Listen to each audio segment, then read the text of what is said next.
Imagine waking up to the sharp whistle of a factory, working 14-hour days surrounded by choking smoke, only to return to a cramped, filthy tenement. What was life really like for the people who lived through the Industrial Revolution, and how did it reshape every single part of their day-to-day existence? Let's take a journey to uncover the gritty truth behind this explosive period of invention and upheaval. Before the rise of industry, life moved slowly and predictably for most people in Britain. Over 80% of the population lived in rural villages, small farming plots, or working as craftspeople in homespun trades. These were communities where nearly everything was made by hand, one painstaking piece at a time. Clothing, tools, even basic household goods took countless hours to produce, and every item, no matter how simple, was a small treasure. Without machines to churn out identical products, mass production simply wasn't a concept. This meant that even the most basic of goods could be prohibitively expensive for many. A single outfit might last someone for years, stitched and patched until the fabric itself gave way. That same scarcity extended to nearly every aspect of life. Days revolved around nature's rhythms. Sunrise marked the beginning of work, and sunset signaled its end. It wasn't clocks or whistles that dictated time, but the sky overhead. Tasks were shaped by the seasons. Harvests surged in autumn, slowed during the winter, and picked up again in spring's renewal. In this pre-industrial world, there was no race against the clock. Instead, time moved to the gentle and static pace of necessity. Candlelit evenings gave families time for sewing, storytelling, or resting, while the idea of being on a rigid shift would have felt foreign and unnecessary. Villages, though small in scope, were rich in their own self-sufficiency. Each community relied on its own web of local trades. Blacksmiths hammered tools into shape, millers ground grain into flour, bakers turned it into life-sustaining bread. Barter was still common. A farmer might trade firewood for shoes or wool for a meal. Even money played a secondary role in many places. These small local economies functioned without much need for outside interference. It was a hard life, but one where every task, duty, and role was intimately familiar. Travel, for most, was a distant thought. Muddy, uneven roads crisscrossed the countryside, but few dared venture far. For the majority, the few miles encircling their home represented the entire world, where they were born, where they labored, and where they eventually died. Journeys were more like adventures, rare and impractical unless absolutely necessary. Visiting a neighboring village could mean hours slogging through soaking ruts or crossing unpredictable terrain. In winter, snow or ice often made certain paths vanish completely. The rigid social framework of the time added another anchor to this picturesque yet restrictive rural life. Most people knew exactly where they stood within a hierarchy of lords, tenants, craftsmen, and laborers. These relationships were as old as the land itself, with customs tying generations to familiar patterns of duties and entitlements. A farmer knew his landlord as a real living figure, a man who attended village fairs or settled disputes. Obligations like tithes or rents were deeply ingrained, repeated like clockwork from one season to the next. Stability came at the cost of mobility, both geographically and socially. Education was often a luxury unavailable to most. Children quickly became part of the family workforce, helping herd animals, plow fields, or assist their mothers within the home. Schooling, when it did occur, was basic at best, often confined to religious education or rudimentary literacy if families could afford it. Books were rare, costly, and treated with near sacred care. Literacy rates were low, and for many, the ability to read or write was irrelevant to their daily routine. For communication, the fastest possible method before the 18th century was a galloping horse carrying a message. News circulated at a pace more suited to nature. A piece of national information might take days, weeks, or more to reach an average household. This slow trickle of knowledge reinforced the local focus of communities, cocooning them in what felt like a timeless bubble. But this world was on borrowed time. Beneath the deliberate rhythm of rural life, forces were quietly gathering. Change wasn't going to seep in gradually. It was going to burst forth with steam and sparks, dragging villages, cities, and entire nations into an unrelenting tide of transformation. A world that had revolved around hand-spun goods, candlelit nights, and horse-drawn messages was about to be torn apart, reshaped by new powers that no one could have fully predicted. In the mid-18th century, the world saw a shift in power, literally. For centuries, wood had been the go-to fuel, burned in homes, forges, and bakeries. But wood had its limits. It was slow-burning, inefficient, and forests were being depleted at an alarming rate. Enter coal, a fuel with far greater energy potential, one that seemed almost endless beneath Britain's soil. It wasn't just a resource, it was a revolution. Coal burned hotter and longer, transforming industries and reshaping energy consumption forever. It heated homes, fired kilns, and crucially, became the backbone of steam power. The shift began underground. Mining coal wasn't for the faint-hearted. Miners worked in cramped, pitch-black tunnels with only flickering lamps to light their way. Entire families often spent days at a time in these mines, hauling rocks and breathing in toxic dust. Accidents were common. Methane explosions, cave-ins, and flooding took countless lives.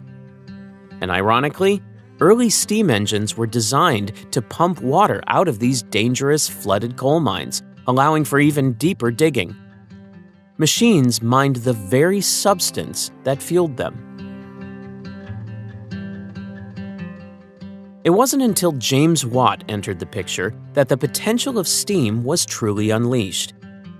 In the 1760s, Watt developed a vastly improved steam engine that revolutionized the way power could be applied. His engine used far less coal than earlier models, making it more practical and scalable. Previously, factories had clung to riversides, relying on flowing water to turn their gears. Watt's invention severed that tie, freeing industry to expand anywhere coal could be delivered.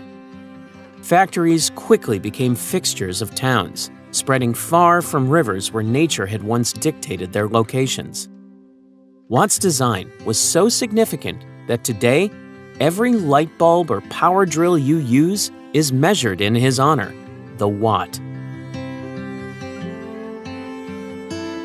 But even as Watt was perfecting his engine, other inventors were racing to harness the momentum of change.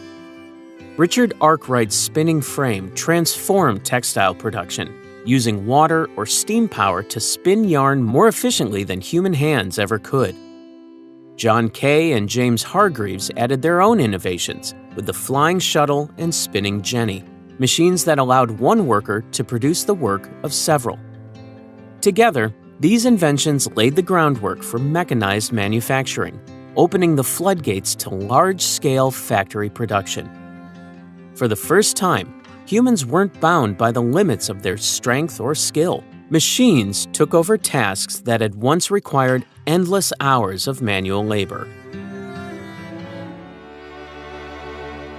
Steam didn't stop at factory doors, though. It poured into transportation, becoming the heartbeat of an emerging network that connected the world as never before. Early steam engines powered pumps that filled canals, enabling goods to float across vast distances without needing dangerous, time-consuming overland routes. By the early 19th century, Those same engines were propelling locomotives at speeds no one had thought possible just decades earlier. The railways grew rapidly, becoming veins of commerce and signaling the dawn of modern transportation. Steamships, too, crossed oceans more quickly and reliably, shrinking the world in ways that would have seemed like pure fantasy in prior centuries. This era wasn't without its secrets either. Many early inventors guarded their designs fiercely, locking machinery away in sealed rooms or even swearing their workers to secrecy. Industrial espionage was common. Designs stolen in one town would reappear, slightly modified, hundreds of miles away. Inventions were less public breakthroughs and more tug-of-war battles, as inventors fought to stay one step ahead in an increasingly competitive world. Coal and steam didn't just change industries, they transformed society itself. They replaced muscle with machines, reduced travel times from weeks to days, and untied human progress from the constraints of nature. They were the first sparks of a fire that would grow into an era of unprecedented change. The textile industry was the first to undergo a complete industrial transformation, turning Britain into what was often called the workshop of the world. Cotton, lightweight and versatile, became the centerpiece of this change. It wasn't grown in Britain, but imported in massive quantities, particularly from colonies that depended on enslaved labor for cultivation. This global supply of raw material fed a rapidly expanding enterprise that would alter not just the way goods were made, but the way people worked and, ultimately, lived.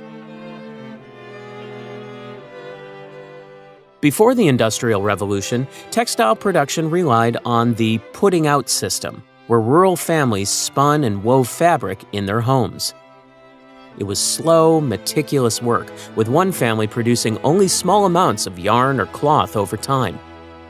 But this system gave way to a series of groundbreaking inventions. In the 1760s, James Hargreaves created the spinning jenny, a machine that allowed a single worker to spin multiple threads at once. Around the same time, Richard Arkwright introduced the water frame, which used water power to spin yarn far more efficiently than human hands.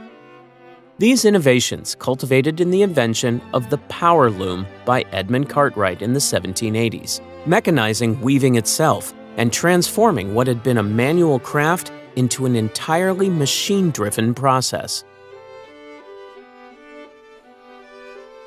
These advancements gave birth to the first true factories, enormous buildings housing rows upon rows of churning machines powered by water or, increasingly, steam. Unlike workshops or home-based production, the factory system demanded workers adhere to unrelenting schedules. Shifts often lasted 12 to 14 hours, with timed breaks and little tolerance for tardiness. The rhythm of work was no longer set by natural daylight or individual pace, but by the hum of machines and the call of supervisors.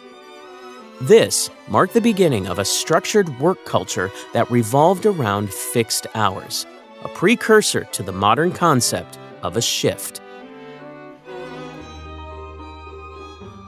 Cotton mills were notoriously loud, dangerous, and unventilated, especially for children who were hired for their small size and low cost.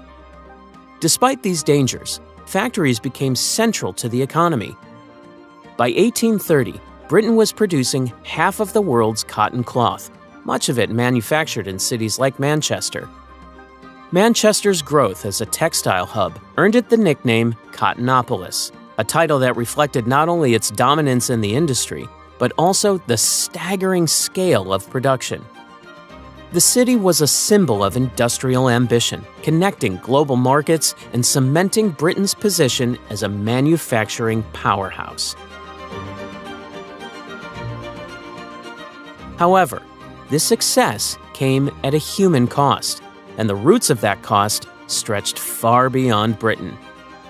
Much of the cotton processed in British mills were harvested by enslaved people in colonies like those in the American South.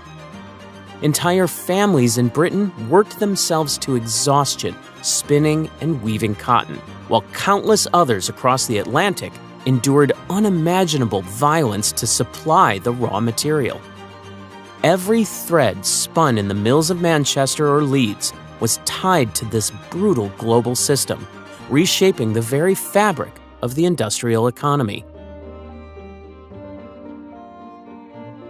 While textiles propelled Britain into new realms of productivity, they also showcased the inequalities sewn into the Industrial Revolution itself.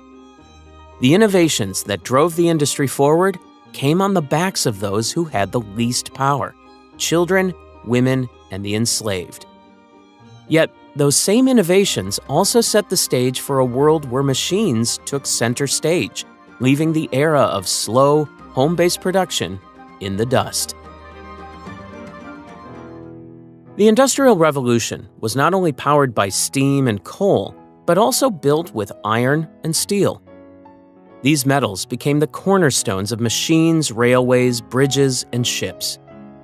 The ability to mass-produce iron was a breakthrough that shaped infrastructure and transformed industrial production on a massive scale. A pivotal development came from Abraham Darby in the early 18th century. He introduced coke-based blast furnaces, which used coke rather than charcoal to smelt iron. This innovation made the process more efficient and cheaper, allowing iron production to grow exponentially. Suddenly, what had once been an expensive or limited resource was available in quantities large enough to fuel a new age of industrial ambition. This leap didn't just stop with iron. In the 1780s, Henry Cort refined the metal further with the puddling process, a technique that eliminated impurities in pig iron.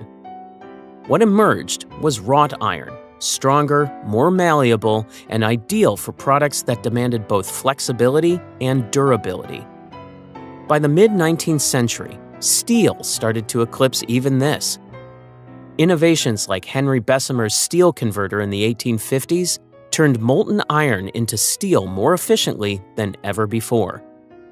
Steel was lighter, sturdier, and less brittle than traditional iron, making it ideal for rail lines, building frameworks, and machinery on an unprecedented scale. Industrial cities became the beating hearts of this metal revolution.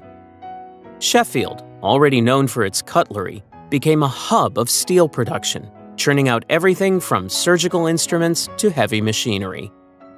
Meanwhile, Birmingham, often called the workshop of the world, specialized in producing an array of metal goods, from cannon barrels to buttons. These cities weren't just producing iron and steel, they were forging Britain's dominance in global manufacturing. Railways alone required enormous quantities of iron. Every mile of track demanded thousands of bolts, wooden sleepers, and steel rails. The sheer scale of production boggles the mind. 1 mile of mid-19th century railway needed over 3,000 tons of raw materials, much of it iron. For an era without modern excavation equipment or logistics networks, this was a monumental feat. One of the most striking early examples of what iron could do came in 1779 with the completion of the Iron Bridge in Shropshire. As the first major structure of its kind, it stood not just as a practical crossing, but as a symbol of triumph over the limitations of traditional materials like wood or stone. Its graceful arches demonstrated the structural possibilities of iron and inspired future builders to push the boundaries in architecture and engineering. The rise of iron and steel wasn't confined to individual cities. It reshaped entire regions. South Wales and later Teesside became centers for massive steelworks. These industrial sites weren't just factories, they were entire communities. Workers lived in nearby housing provided by companies, shopped at company stores, and worked under the strict oversight of factory managers. Some companies even maintained private police forces to enforce order among their employees. These industrial towns were a direct product of the staggering demand for metals, as they grew at the same furious pace as the industries they served. As iron and steel innovation surged, so too did Britain's reach. Ships built from strong, corrosion-resistant steel traveled farther and faster, connecting colonies and expanding trade routes. Telegraph cables, essential for communication across the British Empire, relied on steel to protect the delicate wires as they snaked across ocean floors. Even warfare changed, with steel-clad ships and iron cannons giving Britain a technological edge on the global stage. The very tools and infrastructure of empire, from railways in India to bridges in Africa, were constructed from these industrial metals. Steel and iron didn't just fuel inventions. They created a new kind of world, one connected by railways, defended by warships, and inextricably linked by the hum of rapid industrial progress. Industrial Britain redefined the possibilities of what humans could build, and, in doing so, left its mark on every corner of the globe, both physically and politically. Before the Industrial Revolution transformed cities, a quieter revolution took place in the countryside. This was the enclosure movement, a process that would upend rural life and reshape the economy in England. For centuries, the countryside operated under a shared system, common land.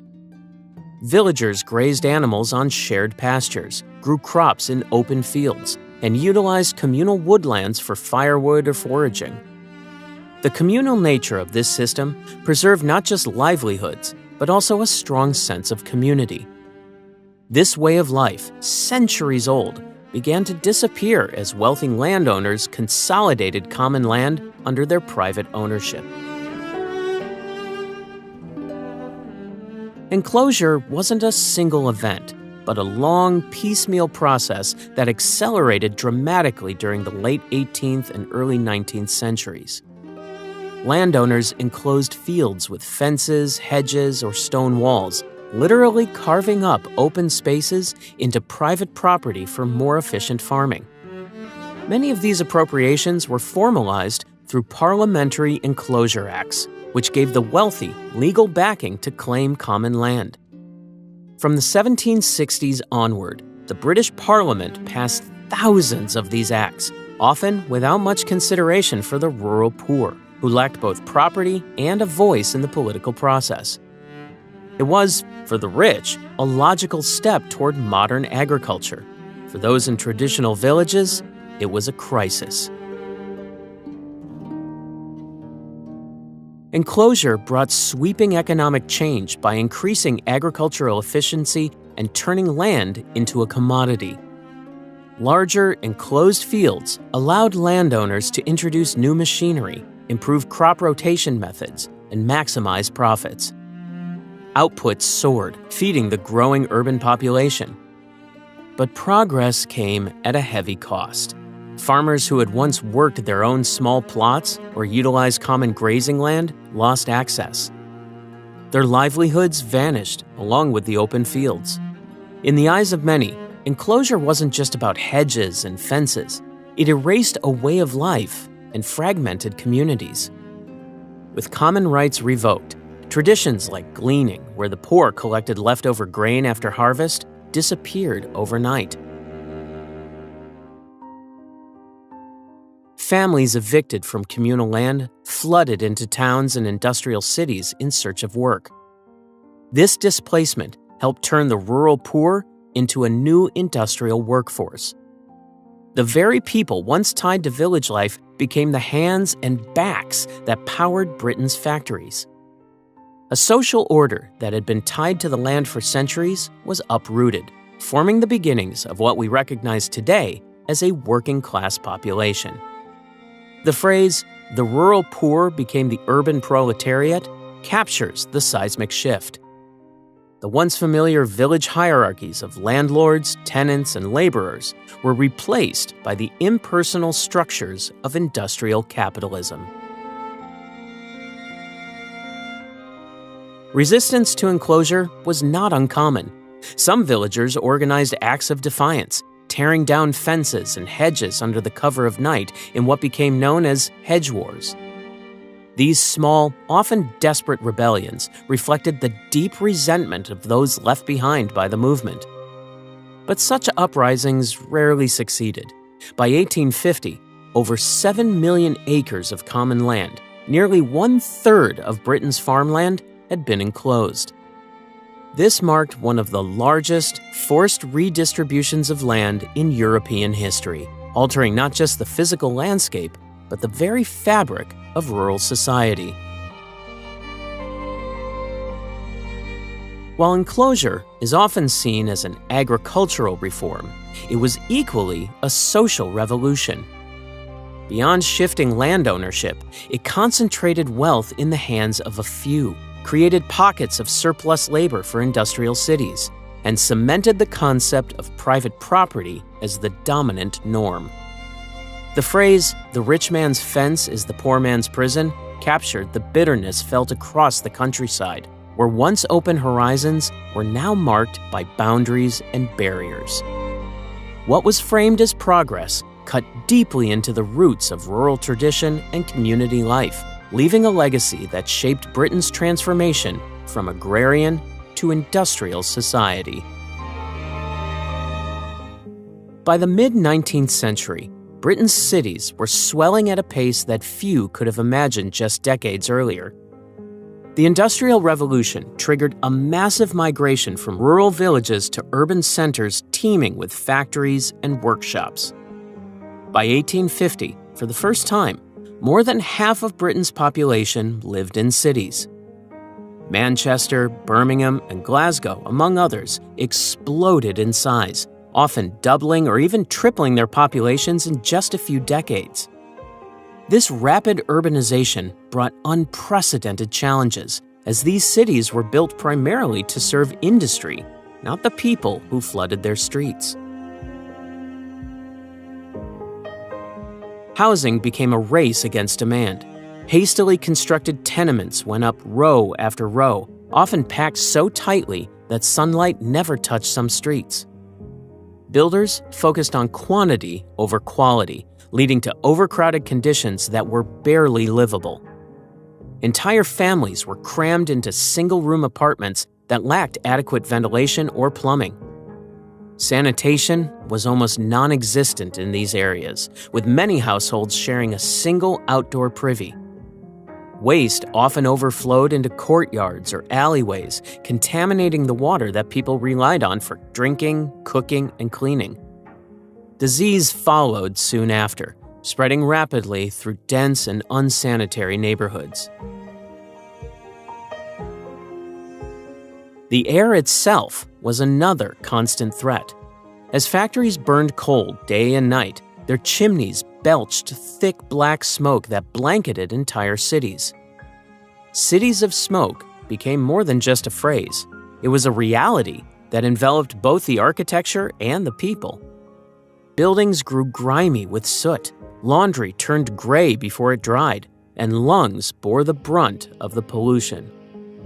Workers who labored in factories returned to homes still surrounded by that same oppressive haze, as if there were no escape from the industrial world by day or night.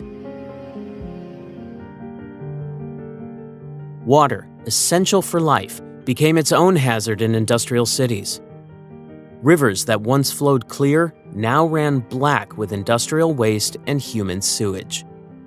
In many cases, water for household use, including drinking, was drawn from the same rivers or wells that had been contaminated by nearby factories or overflowing privies. Unsurprisingly, outbreaks of disease were constant threats. Cholera, typhoid, and tuberculosis tore through communities, their spread fueled by unhygienic conditions. In 1832, a cholera epidemic swept through London, killing over 6,500 people. Yet it wasn't until 1854, when Dr. John Snow famously traced another cholera outbreak to a contaminated water pump, that the link between water quality and disease began to be understood.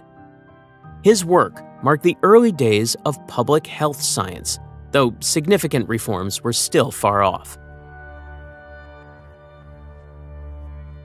Despite its hardships, urban life did offer new opportunities that drew people in.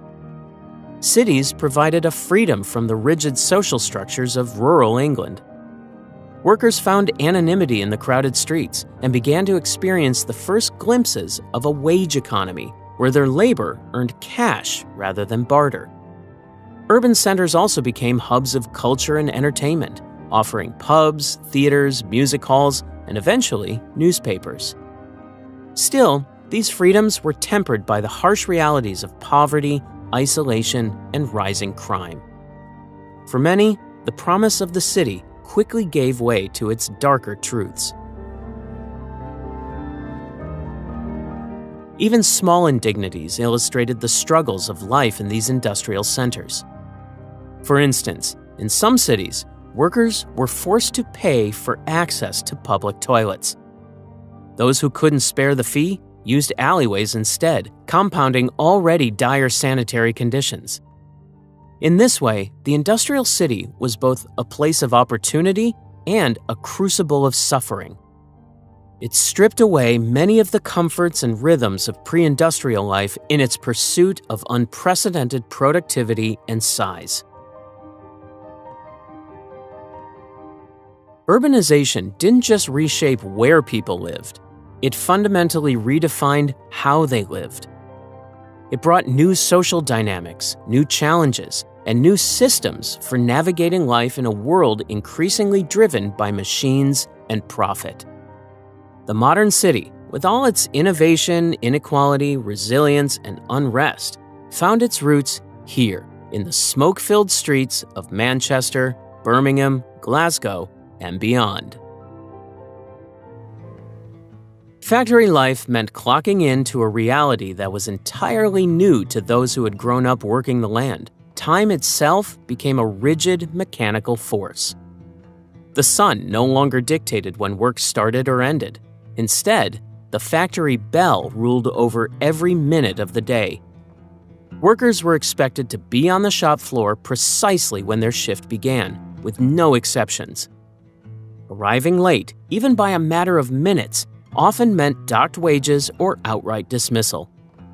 Clocks, once rare in daily life, became tools of discipline used to micromanage every moment. In this environment, time felt less like a natural rhythm and more like something that pressed down on every second of a worker's life. Inside the factory, the machines dictated every move.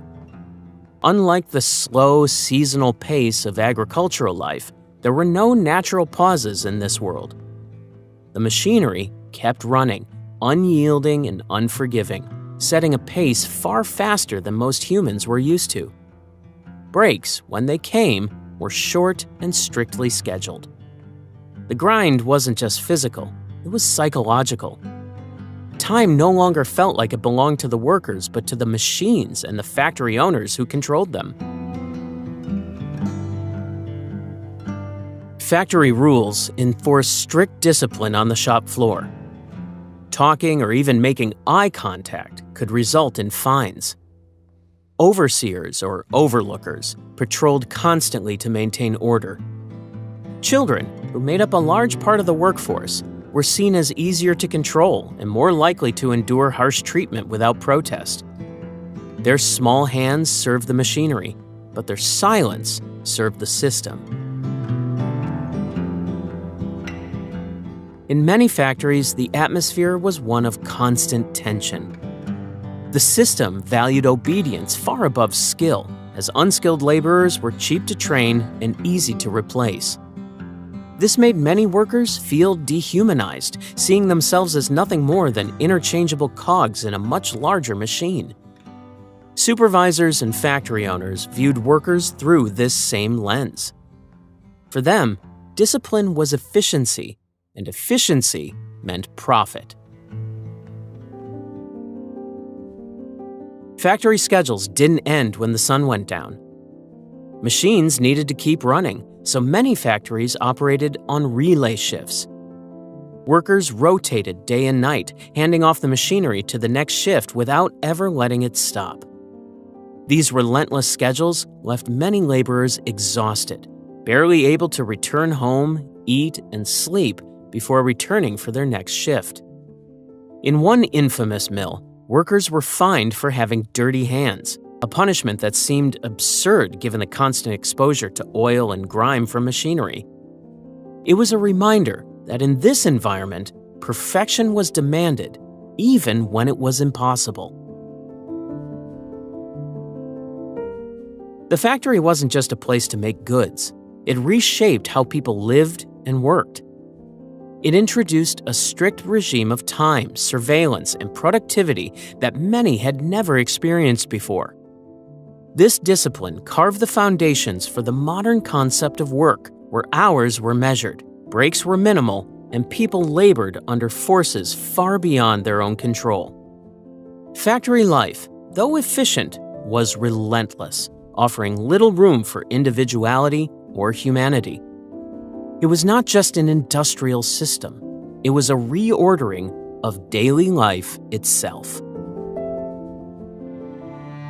The Industrial Revolution may have promised innovation and prosperity, but for the average working-class individual, it came at an immense personal cost. Long days were spent in grueling conditions that left little room for rest or recovery. Exhaustion became a constant companion as workers pushed through shifts that often stretched from sunrise to well past sunset. Wages were brutally low, sometimes barely covering the cost of food or rent. A single setback, an illness, an injury, or a bad harvest was often enough to plunge a family into debt or even starvation. Safety nets, as we might think of them today, didn't exist. For many families, survival depended on every able member contributing their labor. Men, as household breadwinners, often shouldered the most punishing jobs, with roles like mining coal, smelting metal, or hauling materials demanding relentless physical strength. These professions carried enormous risks. In coal mines, walls collapsed without warning, pits filled with deadly gases, and explosions were tragically common. In factories, spinning gears and blades turned too quickly for reflexes to keep up, leading to horrific accidents. Many workers bore lifelong scars or were simply replaced after injuries with no compensation or support. Worse still, long-term exposure to coal dust or toxic fumes etched away at their health, creating a slow erosion of life that wasn't always visible until it was too late. The harsh conditions weren't limited to men. Women and children, who made up a large part of the workforce, endured their own struggles. A parliamentary investigation in 1833 revealed appalling conditions, including children as young as 6 working 13-hour shifts. Exhaustion overtook them, with some falling asleep next to dangerous machinery, their vulnerability often ending in tragedy.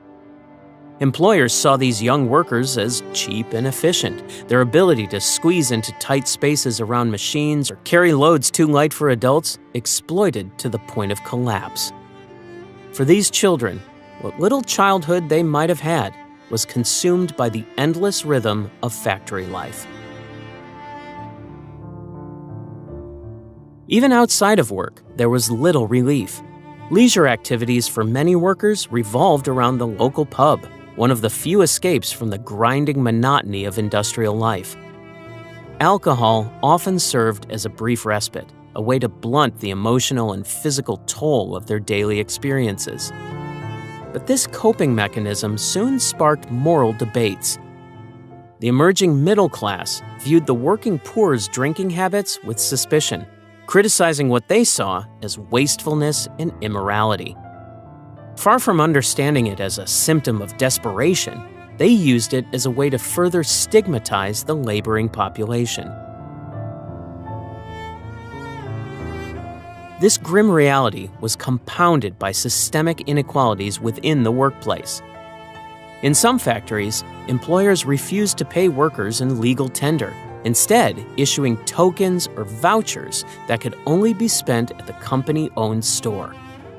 Known as the truck system, this practice trapped workers in a closed loop of control, allowing factory owners to extract even more profit by setting inflated prices in these controlled stores. It wasn't just wages that were low. Freedom, too, was kept tightly under the thumb of industrialists who sought to maximize production at every human cost. Despite these overwhelming hardships, solidarity began to grow.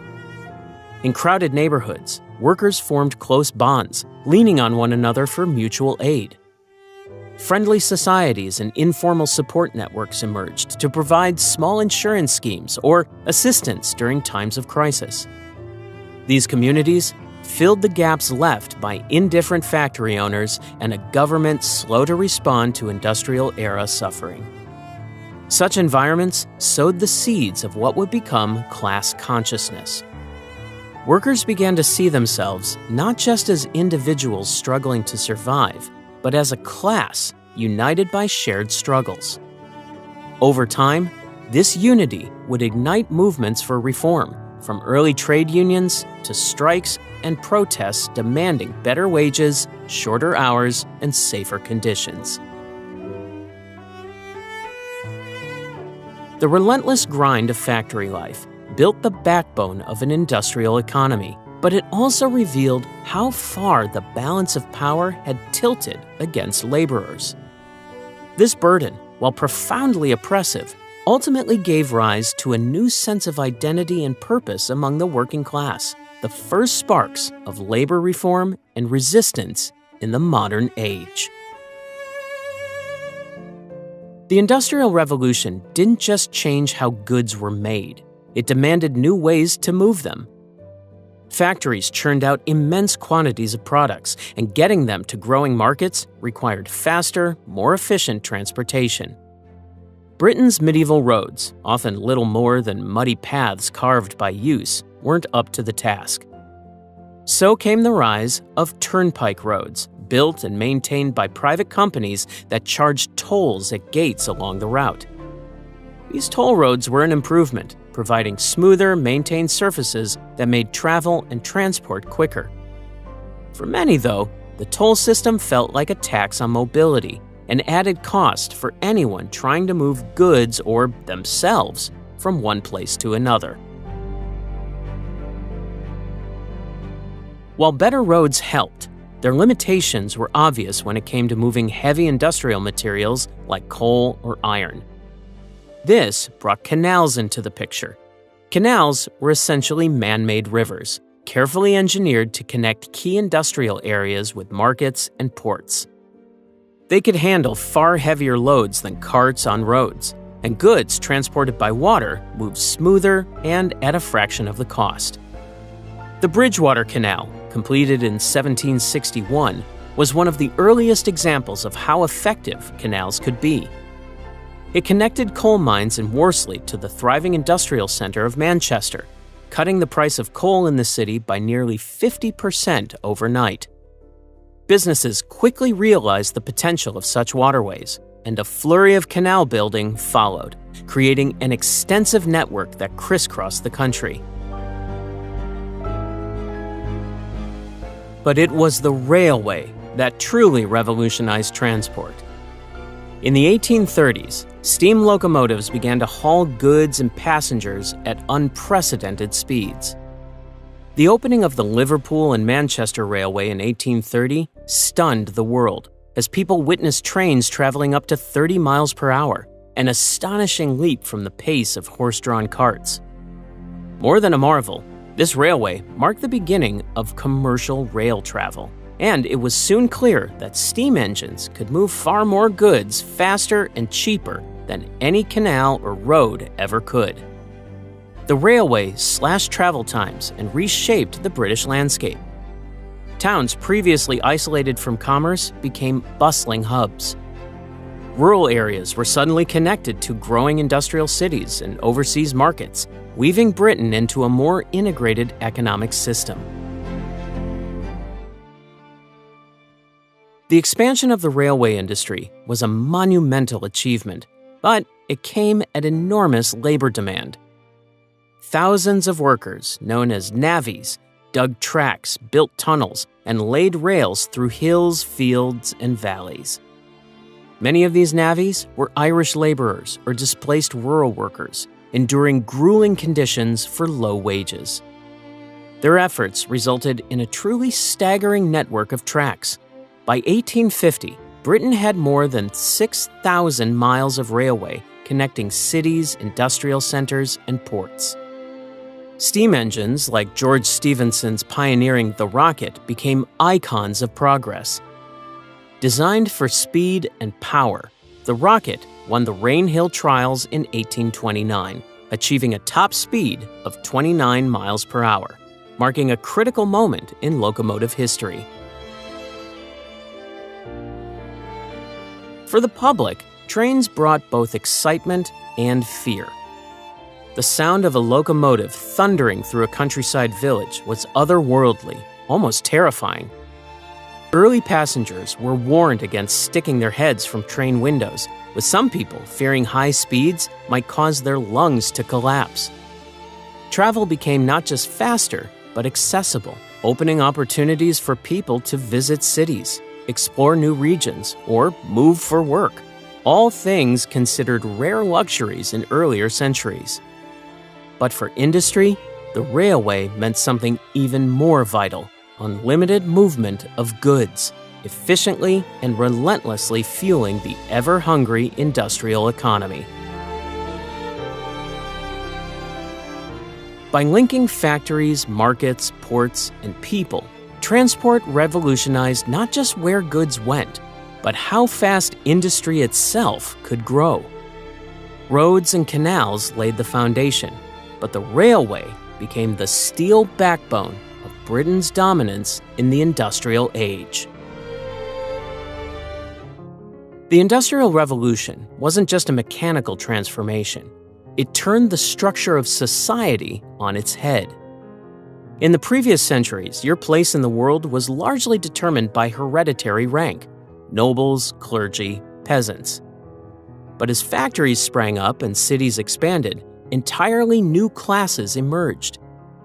Wealthy industrialists and factory owners, often called capitalists, rose to power with fortunes built on machines and labor. They built grand homes far from the noise and smog of the city, claiming their status as the new aristocracy of wealth. Meanwhile, a growing urban working class, bound to cramped tenements and long factory hours, found itself at the opposite end of a widening gap. For the middle class, life looked very different. A fresh category of clerks, merchants, managers, and professionals carved out a space between the extremes of poverty and privilege. They were educated, literate, and awfully deeply concerned with appearances. Respectability mattered. Owning a piano or hosting evening teas became ways to showcase civility and refinement, markers of a lifestyle that set them apart.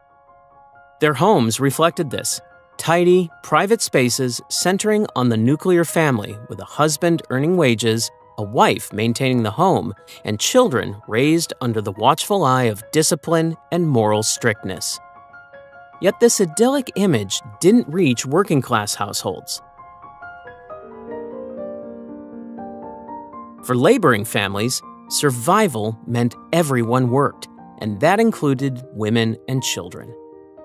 While men survived grueling physical jobs in mines or ironworks, women filled factory floors or took up domestic work in wealthier homes. By the 1840s, domestic service alone employed 1 in every 3 women under 25 in Britain.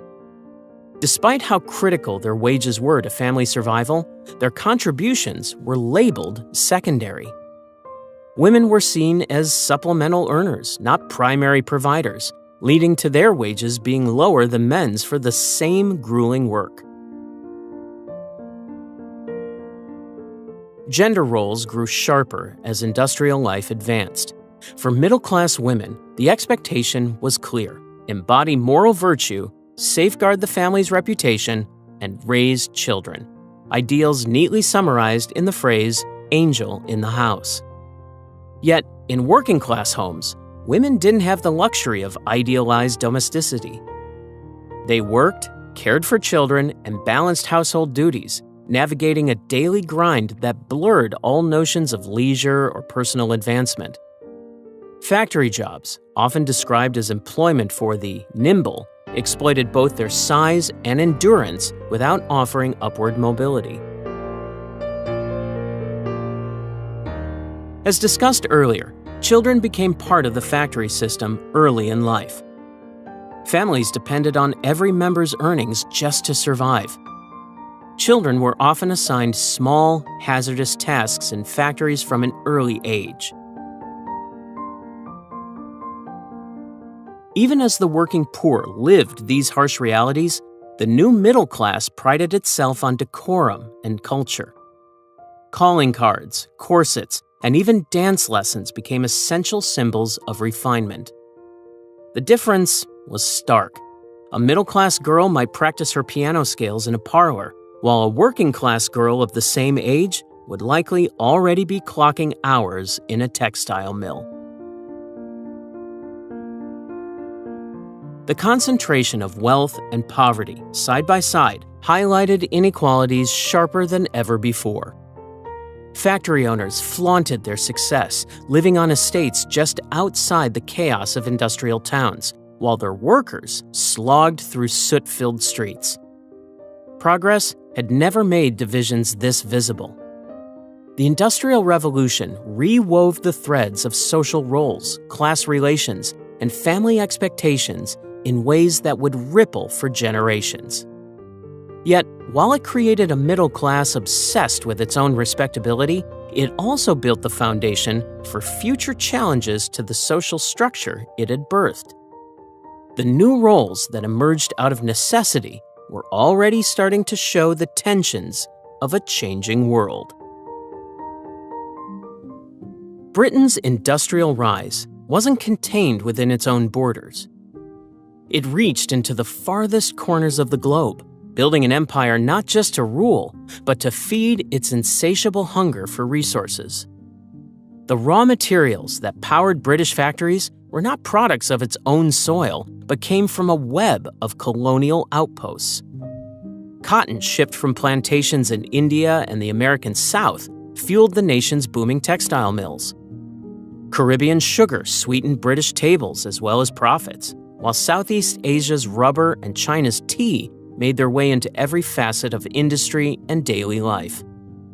From raw materials to untouched markets, Britain's empire served as both a well-stocked warehouse and a captive customer base. The cornerstone of this imperial system was exploitation. Many colonies were coerced into monocrop economies tailored strictly to Britain's needs. Local communities that had once grown a variety of crops were forced to specialize, whether it was in cotton, sugar, or another export, degrading their food security and making them heavily reliant on British imports. It wasn't a coincidence, it was a calculated strategy.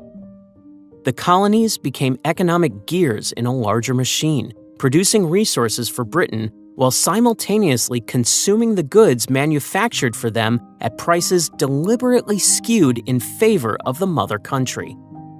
The industrialists' gain was built upon this imbalance. Although the transatlantic slave trade was officially abolished in 1807, its shadow loomed large over the industrial economy.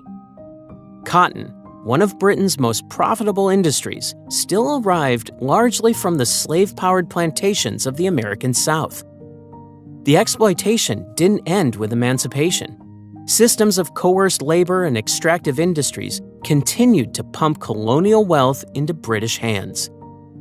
Industrialists and merchants profited handsomely while the cost was borne thousands of miles away in the form of famine, land dispossession, and grueling labor conditions for the colonized. These global inequalities made Britain's rapid industrial progress possible, though such stories were rarely told in glowing accounts of innovation and advancement. Even fascinating details of the age reveal this dependence. The bright red dye used in British Army uniforms came not from any local source, but from cochineal insects harvested from colonies in Spanish territories. Britain's own colonies, for all their wealth and resources, couldn't provide this vital commodity, so it was imported and used as yet another symbol of global power. Perhaps even more striking, by 1850, Britain controlled over 40% of the world's cotton trade, despite the fact that it couldn't grow a single cotton plant on its own soil. Its empire made it possible to conquer this paradox, consolidating resources from the lands it dominated. However, the tools of industrial progress weren't limited to manufacturing. Railroads and steamships, celebrated as icons of modern ingenuity, also functioned as instruments of dominance. Railways carved paths deep into colonial territories, extracting resources with terrifying efficiency. Telegraph lines connected distant outposts, ensuring the swift flow of information and power between Britain and its imperial holdings. Progress, in this sense, wasn't purely about scientific marvel. It embodied an infrastructure of control. Industrialization and empire were not just intertwined, they were inseparable. The rise of one bolstered the dominance of the other. Britain's extraordinary machines might have run on coal and steam, but without the resources drawn from across its empire, they would have ground to a halt. Behind the steel and smoke lay a vast human and ecological cost, borne by those far removed from the factories and cities at the heart of it all. The empire not only fed the machine, but kept it alive. The Industrial Revolution wasn't just a story of factories and machines. It marked the rise of an entirely new social class. The industrial middle class, or bourgeoisie, emerged as a distinct group made up of factory owners, entrepreneurs, merchants, and skilled professionals. Unlike the traditional aristocracy, whose wealth came from inherited land and titles, the middle class built their fortunes through their own efforts. They took risks, invested in new technologies, and opened untapped markets. For them, achievement meant progress, and wealth signified merit rather than birthright. This new class rejected the leisurely privilege of the aristocracy and instead embraced values like hard work, education, and discipline. These traits became their identity, with middle-class families often priding themselves on moral uprightness and respectability. Their homes reflected this sense of order and refinement, designed as sanctuaries away from the grime of industrial towns. Suburban neighborhoods grew as middle-class families moved out of crowded, polluted city centers. These homes, often surrounded by small gardens, included parlors, libraries, and dining rooms, a clear departure from the one-room tenements of the working class. Respectability wasn't just practiced, it was displayed. Clocks and pianos adorned their homes, not just out of utility, but as symbolic markers of their disciplined and cultured lives. Encyclopedias also became popular household items, representing their pursuit of knowledge and literacy, which was central to middle-class identity. Education offered pathways for prosperity, particularly as professions such as law, medicine, accounting, and civil engineering gained new prestige.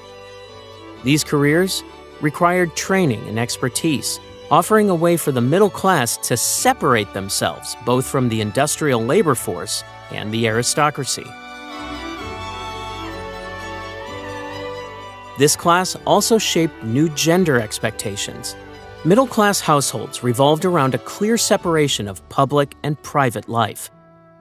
Men participated in work and politics, while women were expected to stay within the domestic sphere.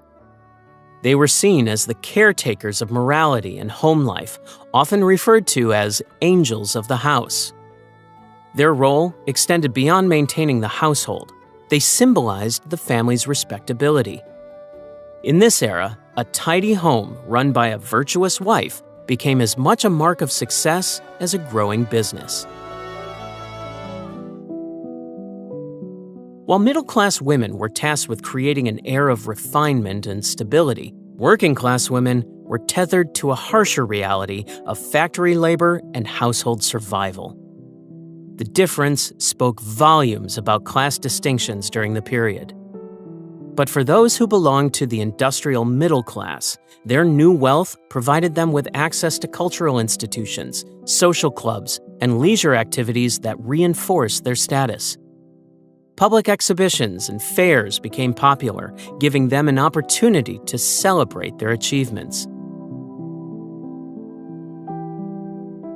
The pinnacle of this pride came in 1851 with the Great Exhibition at the Crystal Palace in London. Organized by industrialists and attended by Queen Victoria herself, it served as a massive showcase of technological and industrial advancements. Over 6 million people visited the exhibition, a significant portion of Britain's population at the time, to marvel not just at the machinery, but at the accomplishments of the middle-class pioneers who had helped engineer this new age. It was an event that cemented the middle class as cultural leaders in addition to economic ones. The rise of the industrial middle class reshaped not only wealth, but also the fabric of society. They redefined success through enterprise and discipline, designed suburbs and homes that reflected their ideals, and championed a specific vision of morality. Their influence stretched far beyond factories and trade, impacting education, gender roles, and even politics. In doing so, they became architects of the modern capitalist society we know today, leaving an imprint visible in everything from suburban development to the value placed on hard work. In the chaos of industrial progress, where cities expanded rapidly and machines replaced traditions, religion became an anchor for many people seeking stability. The Industrial Revolution wasn't just an era of technological innovation, it was a time of deep moral anxiety. Evangelical Christianity, in particular, surged among the middle class and the elite, emphasizing personal responsibility, hard work, and the importance of charity. These ideals fit neatly into the values of an emerging industrial society where discipline and progress depended on both productivity and social order. For industrialists, religion was not simply a personal belief, but a framework they often applied to their business practices and relationships with workers.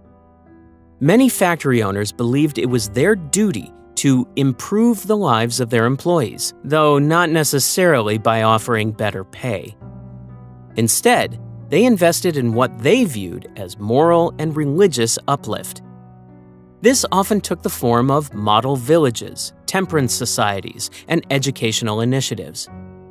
For example, Titus Salt, the wealthy owner of a textile empire, is remembered for developing the village of Saltaire, a meticulously planned community that included churches, schools, and recreational facilities, all designed to promote virtuous living among his workers.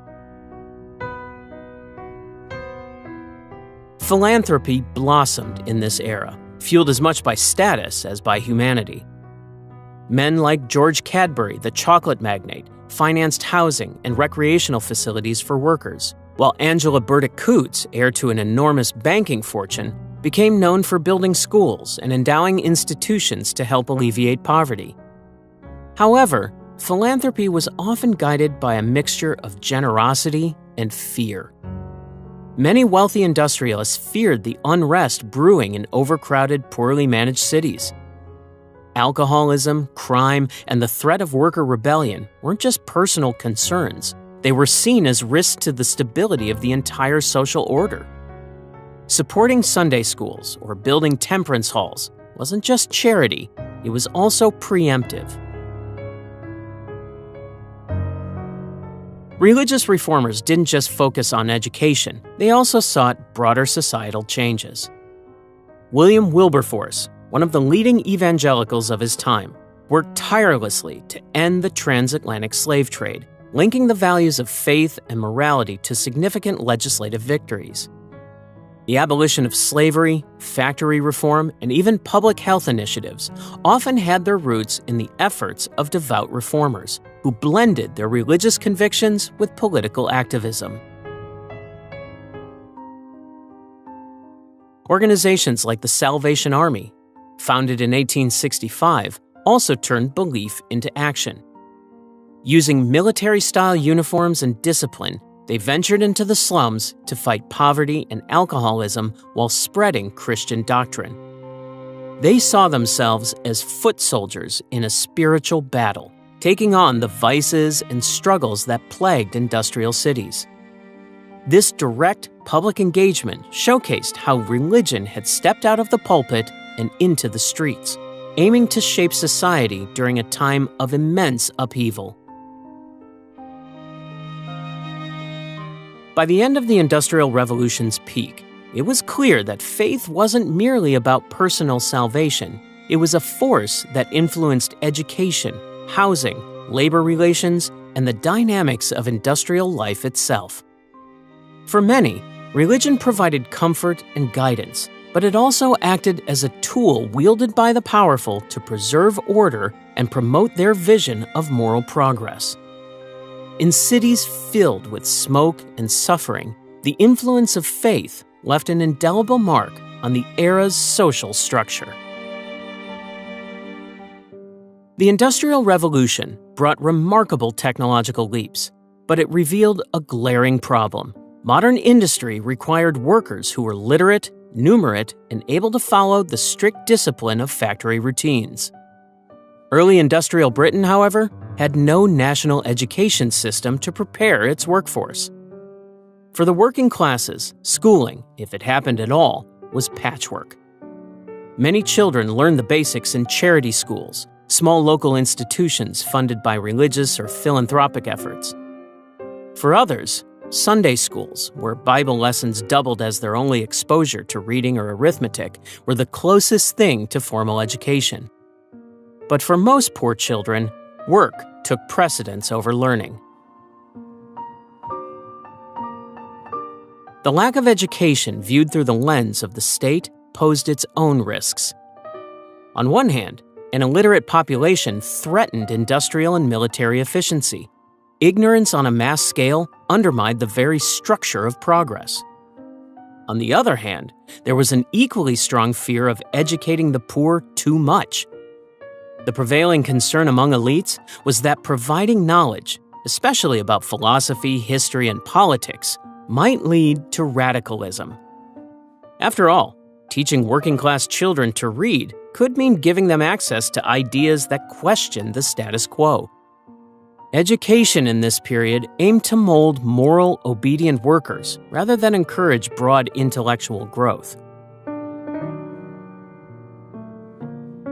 Reformers in both Britain and beyond began to challenge this approach.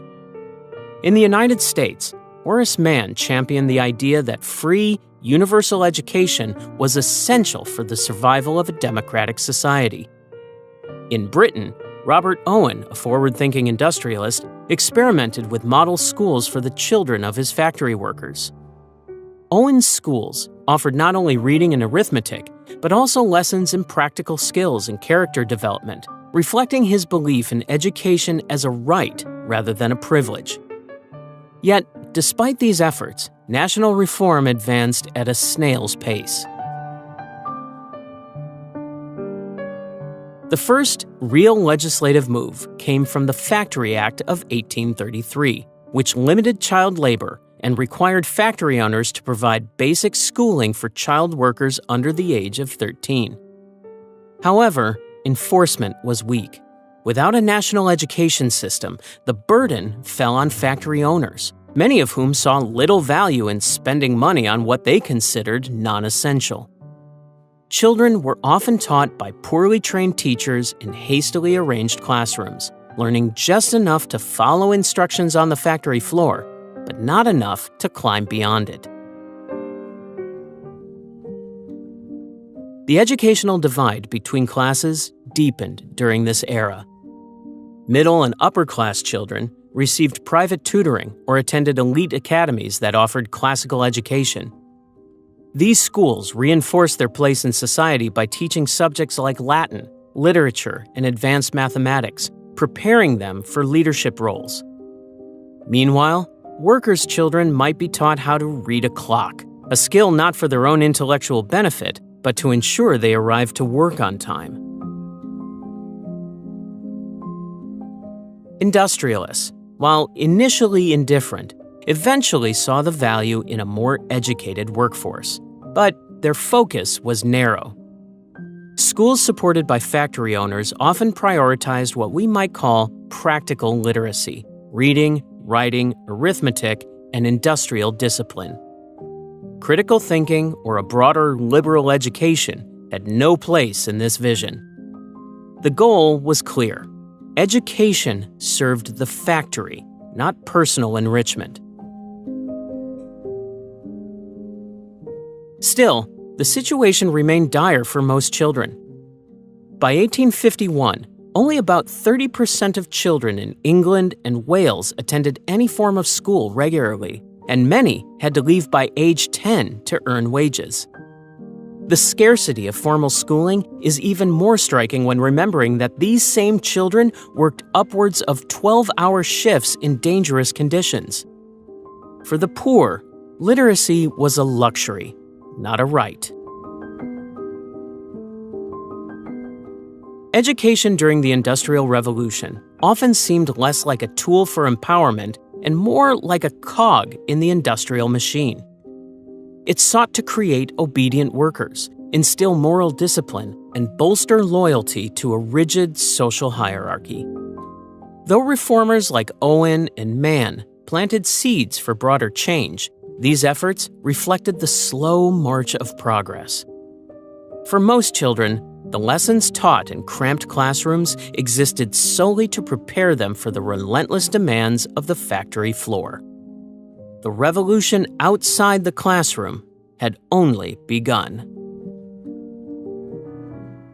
The Industrial Revolution promised advancement, but for many workers, it delivered punishing conditions and crushing inequality.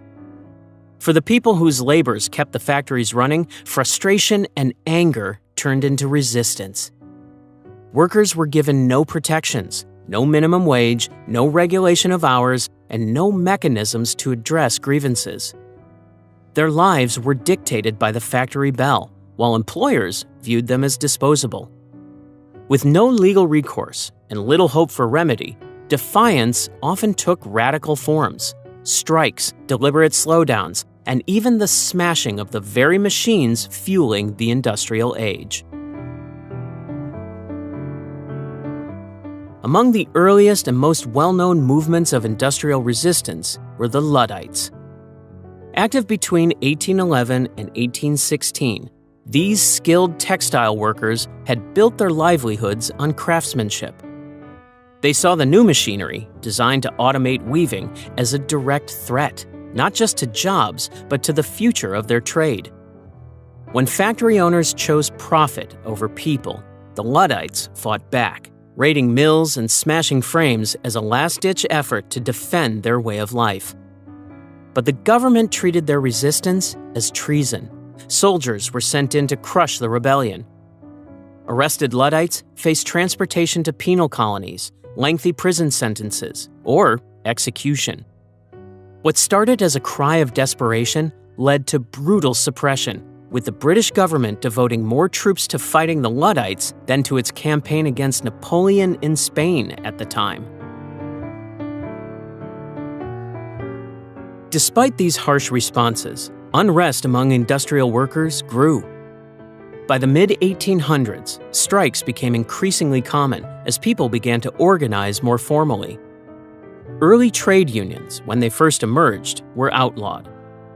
Workers who dared to band together risked their livelihoods and even their freedom.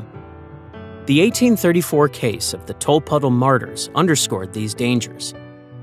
6 agricultural laborers were convicted and transported to Australia for the crime of forming a union. The incident sparked public outcry, mobilizing support for workers' rights. This moment planted the seeds for modern labor movements, showing the lengths to which workers would go and the solidarity they could inspire in the fight for justice. Still, resistance wasn't always organized. Small acts of defiance also shaped worker opposition to mechanization. The origins of the word sabotage are often traced back to French textile workers who reportedly threw their wooden shoes, or sabots, into factory machines to break them. Whether symbolic or practical, these actions reflected a deeper truth. Many workers saw industrial machines not as tools of progress, but as symbols of exploitation, taking livelihoods while demanding inhuman sacrifices. The struggle wasn't purely about wages. Workers resisted for reasons beyond money. Inhuman hours, unsafe conditions, and the loss of dignity drove people to protest. For them, the factory system treated humans as cogs in a machine, erasing individuality and crushing hope. Strikes and protests were how they reclaimed some semblance of power. Even when ruthlessly suppressed, these moments of defiance were not in vain. They highlighted the cracks in the industrial system and set the stage for later reforms, from legal unionization to improved workplace protections.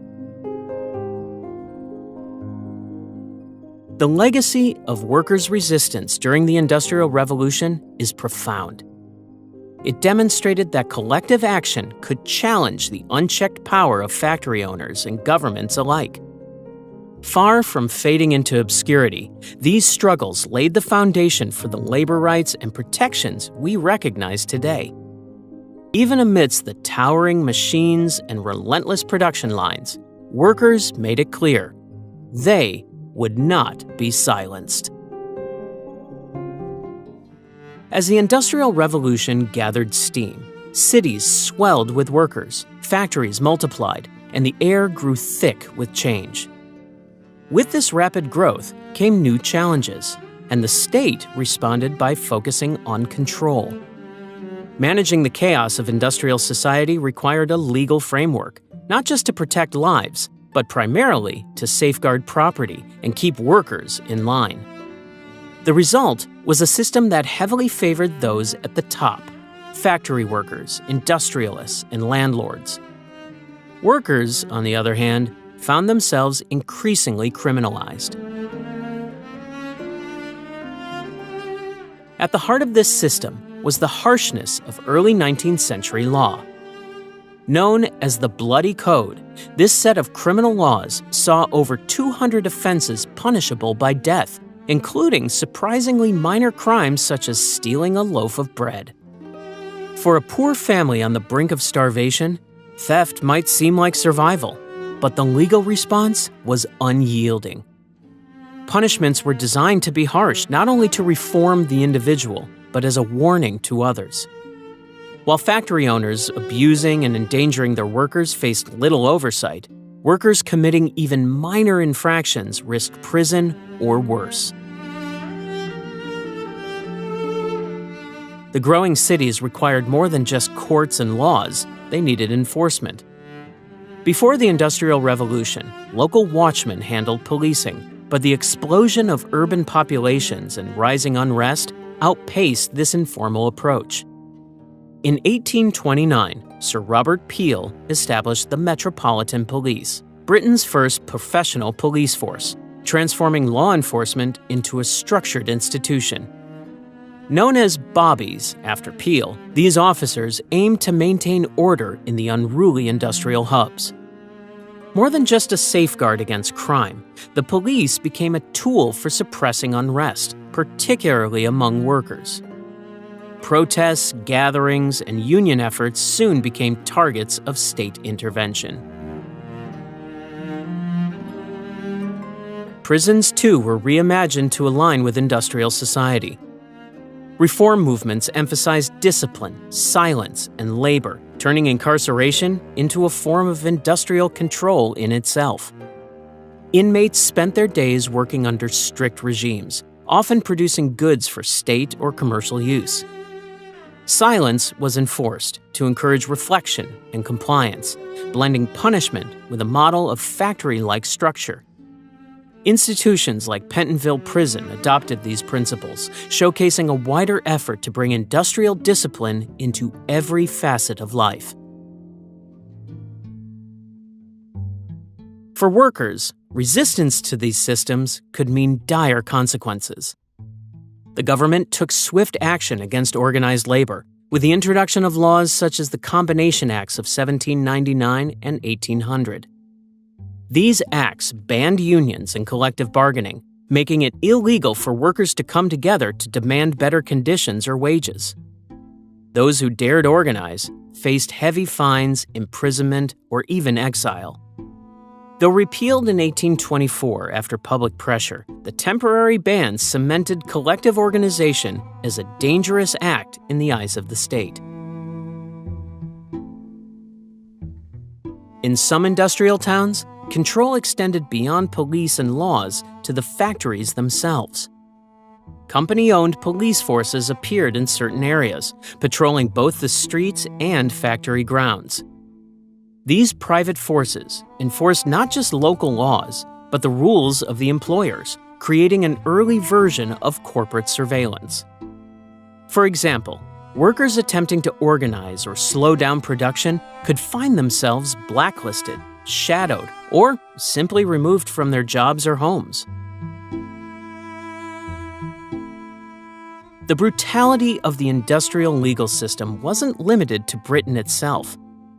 Between 1788 and 1868, over 160,000 convicts were transported to penal colonies in Australia. Many of these individuals had committed crimes tied directly to poverty, such as theft, often driven by hunger or joblessness created by industrial upheaval. In many cases, transportation was seen not just as punishment, but as a convenient way to rid industrial centers of overcrowded prisons and so-called undesirables. It was a step that revealed the state's focus on maintaining order at all costs. As the machinery of industry transformed the world, so did the machinery of control. Laws, police forces, and prisons reinforced the authority of the industrial elite while harshly punishing workers and dissenters. This wasn't just governance, it was the framework of an industrial state, designed as much to suppress disorder as to sustain the endless hum of the factories. Beneath the promises of progress lay a system of discipline, surveillance, and power, ensuring the engine of industry kept running smoothly. The Industrial Revolution didn't just reshape economies and cities. It also transformed art and literature, inspiring reactions that ranged from celebration to deep unease. For many creatives, the changes were electrifying, but also unsettling. The arrival of factories and machines and the loss of rural life became central themes for artists and writers grappling with what it all meant for humanity. Romantic poets like William Blake and William Wordsworth were among the first to articulate anxieties about the new industrial age. Blake's description of England's factories as dark satanic mills in his famous poem Jerusalem captured a sense of spiritual and physical despair tied to this new world of mechanization. Wordsworth, on the other hand, mourned the destruction of nature itself. His poetry often focused on the beauty of the countryside, which he saw disappearing under the weight of industrial power. Both poets sought to remind people of a world before smoke and soot, a world where natural landscapes and human connection to the earth played leading roles. The impact of industry wasn't just confined to poetry. Writers like Charles Dickens took the grim realities of urban and working-class life and brought them to the forefront of Victorian culture. In works like Hard Times, Dickens painted a vivid picture of the grinding monotony and dehumanizing routines of industrial cities. His novels didn't just tell stories. They challenged readers to confront the cruelty of child labor, the erosion of community, and the inequalities that underpinned industrial progress. In Oliver Twist, he exposed the conditions of orphans and the neglected poor, forcing his readers to see the human cost of their rapidly changing society. While literature captured the social and emotional toll, visual art grappled with the raw power and scale of industrialization. J.M.W. Turner's paintings, for example, reflected both awe and apprehension at the changing landscape. In works like Rain, Steam, and Speed, Turner depicted steam trains cutting through misty landscapes, their mechanical energy almost violent against the softness of nature. His swirling brushstrokes and dramatic lighting often blurred the line between marvel and menace, embodying the paradoxical feelings stirred by industrial progress. This tension between admiration and fear was echoed in Gothic literature, which found new inspiration in the anxieties of the era. Mary Shelley's Frankenstein, often considered the first science fiction novel, captured the darker side of unchecked innovation. Victor Frankenstein's hubris in creating life and the tragic consequences that follow mirrored growing fears about what humanity might unleash through growing, increasingly powerful techniques.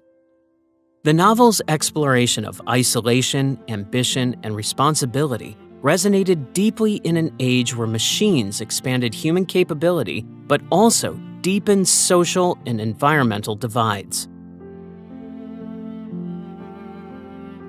Art and culture during this period weren't limited to elite circles. The working class, too, developed their own creative outlets, which often reflected their struggles in everyday lives. The rise of penny dreadfuls, cheap serialized stories sold for a penny, provided entertainment and escape for those who labored in factories and mines.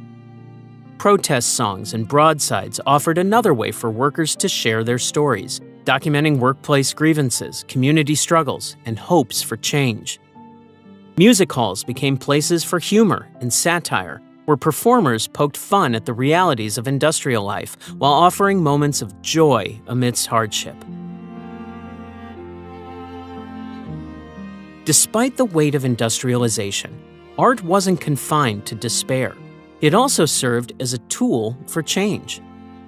In 1842, Elizabeth Barrett Browning published The Cry of the Children, a haunting protest poem that described the suffering of child laborers.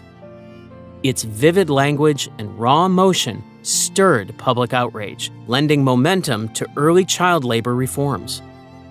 Here, art directly influenced policy, proving its ability to act not just as a mirror, but as a catalyst.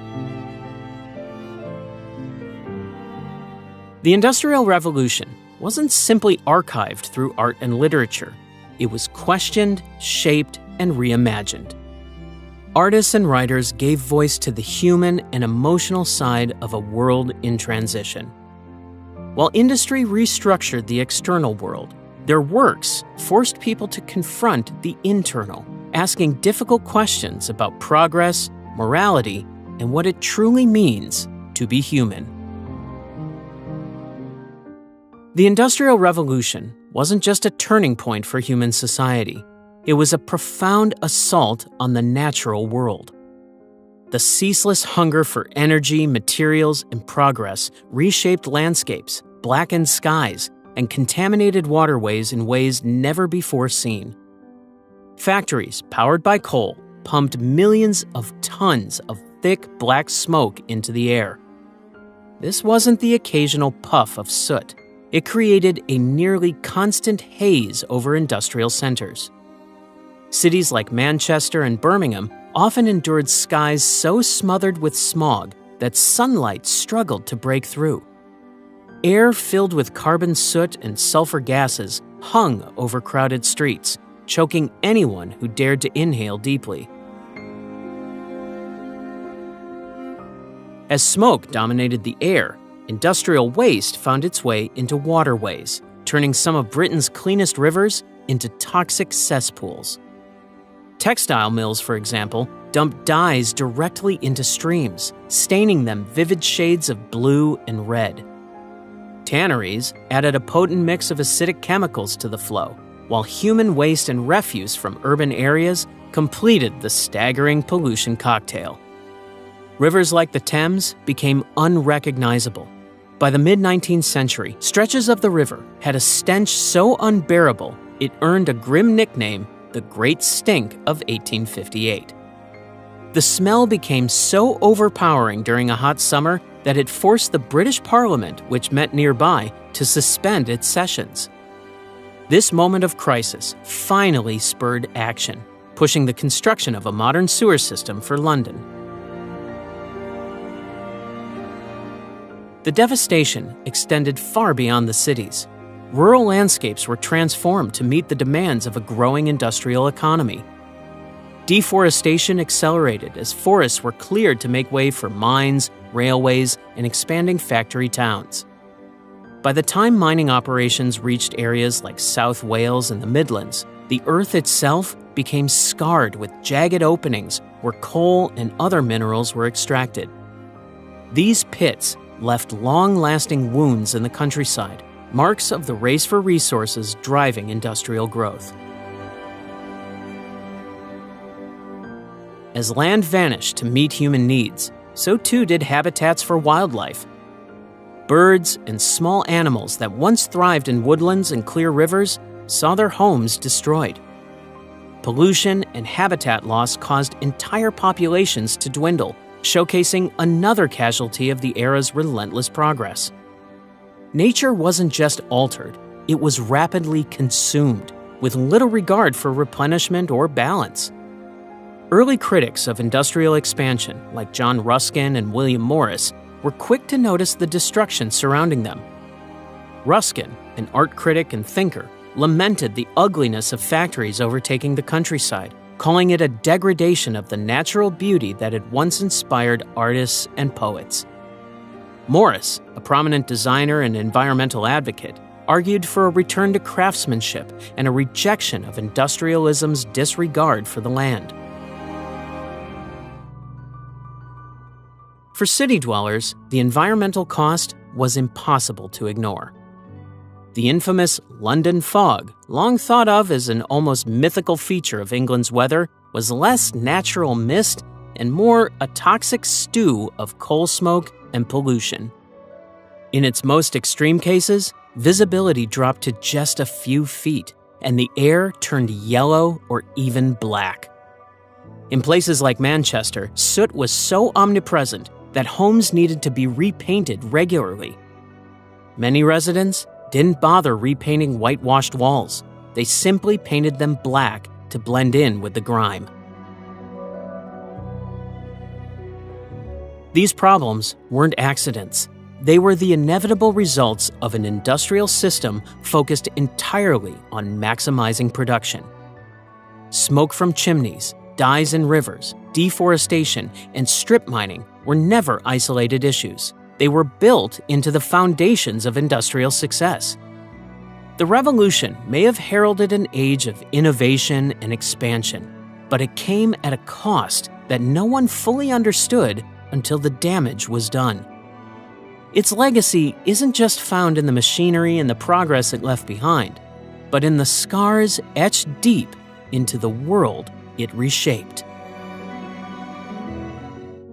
The Industrial Revolution might feel like a distant historical moment locked in the 19th century, but its effects shape every corner of the world we live in today. Consider the way we structure our days, the 9-to-5 work shift, weekends, even the very idea of punching a time clock, all trace their origins back to the factory schedules that industrialization imposed.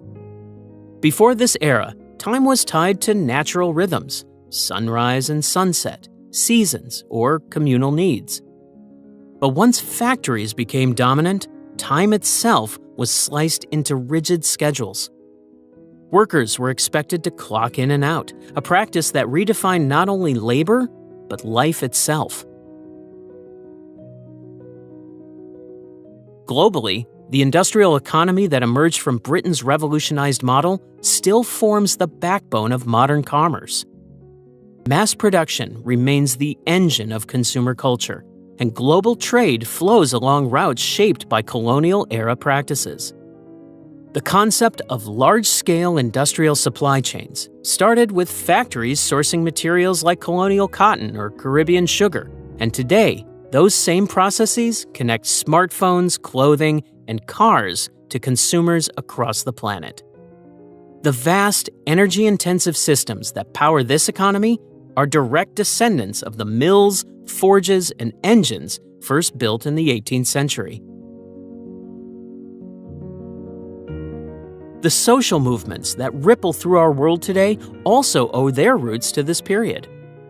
Labor unions, environmental advocacy, and even public health campaigns were forged in response to the upheavals of industrialization.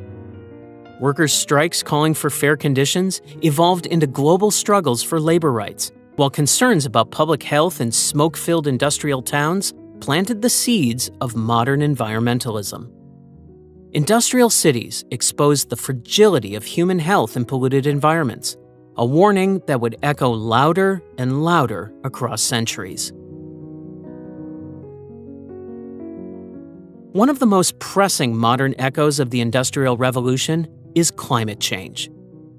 The environmental practices of the industrial age, particularly the reliance on coal and later oil, set the trajectory for the crisis we face today. Those first smokestacks burning fossil fuels introduced the carbon-heavy systems that now dominate global energy use. This industrial logic of more production, more profit, pushed the planet's resources to their limits.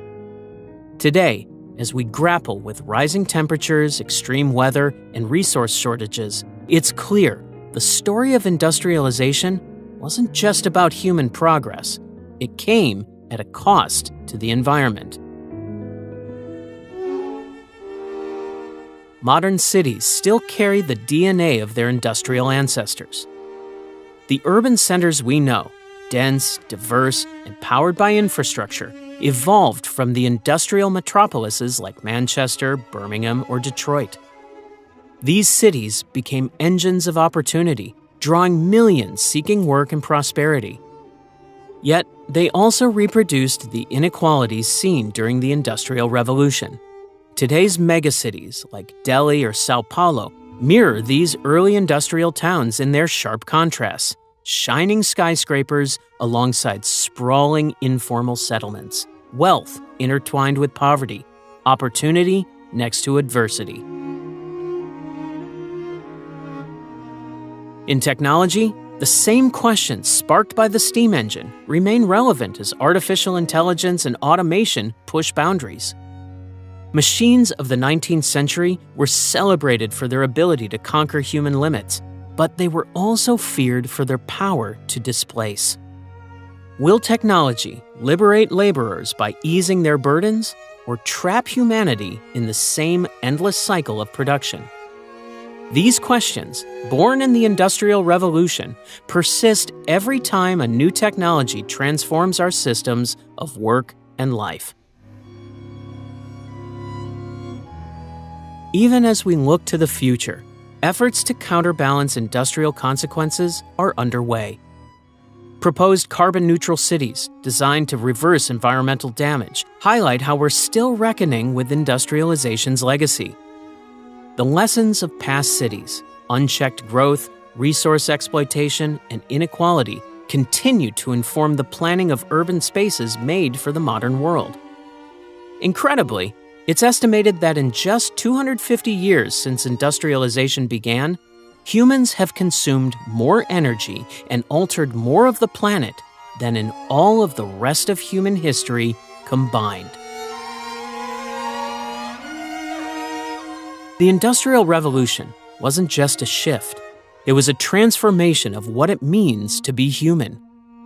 It gave rise to the systems, conflicts, and innovations that underpin our daily lives, from the devices in our hands to the jobs we work and the cities we inhabit.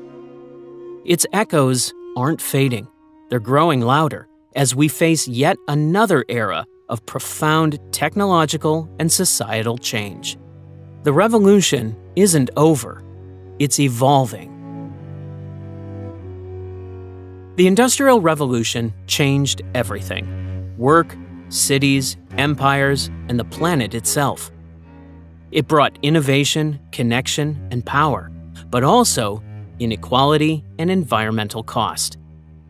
As we navigate our own age of disruption, its lessons still matter. Progress isn't simple, and it never was. Subscribe for more stories that shaped our world.